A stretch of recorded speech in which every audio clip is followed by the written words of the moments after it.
Hello everyone, पुन्हा एकदा स्वागत आहे तुमचं आपल्या मिनी ब्लॉगमध्ये. तर आज मी बनवणार होते कोथिंबीर वडी. हा व्हिडिओ 4-5 दिवसा अगोदरचा आहे, कारण ऋग्वेद ॲडमिट होता, त्याला बरं नव्हतं. त्यामुळे मी त्या दरम्यान कुठलाही व्हिडिओ शूट केलेला नाही आणि एडिटसुद्धा केलेला नाही. तर हा 4-5 दिवसा अगोदरचा व्हिडिओ आहे, म्हटलं एडिट करून तुमच्यापर्यंत पोचवावा. तर आज मी कोथिंबीर वडी केली होती. त्याआधी शेंगा आणल्या होत्या तुरीच्या, त्या स्वच्छ धुवून घेतल्या आणि त्याला बॉईल करत आहे. तर थोडं पाणी ॲड केलं, हळद टाकलेली आहे आणि थोडं मीठ. तर अशा बॉईल केलेल्या शेंगा खूप छान लागतात, तुम्ही नक्की ट्राय करून बघा.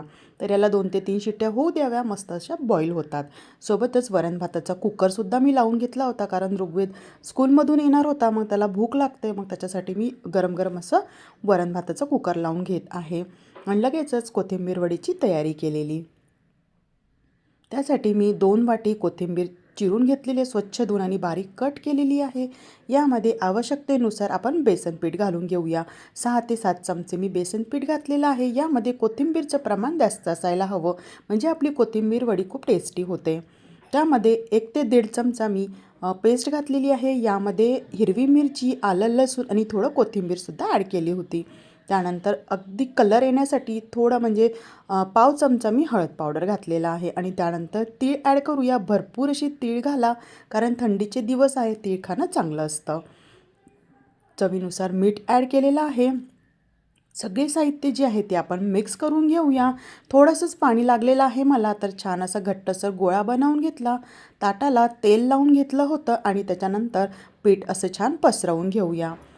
आपण याला बॉईल करायचं आहे. त्यासाठी एका भांड्यामध्ये मी पाणी गरम करायला ठेवलेलं आहे. त्यावर चाळणी ठेवलेली आहे आणि त्यानंतर हे ताट आपण त्यावर ठेवून द्यायचं आहे. तर वरून मी यावर तीळ ॲड केली होती. तुम्हाला घालायची असेल तर तुम्ही घालू शकता. दिसायला पण छान दिसते आणि खायला तेवढीच टेस्टी पण लागते आणि तीळ खायला पौष्टिकसुद्धा आहे. तर इकडे शेंगासुद्धा छान बॉईल झाल्या होत्या, तुम्ही बघू शकता. आणि कोथिंबीर वडी जी आहे ती बॉईल करायला ठेवलेली आहे. हे ताट मी ठेवलं होतं, पण ते व्यवस्थित बसलेलं नाही. त्यानंतर मी ताट चेंज केलेलं आहे, म्हणजे वाफ आपल्याला कुठूनही जायला नको, अशा पद्धतीने ते झाकून ठेवायचं आहे.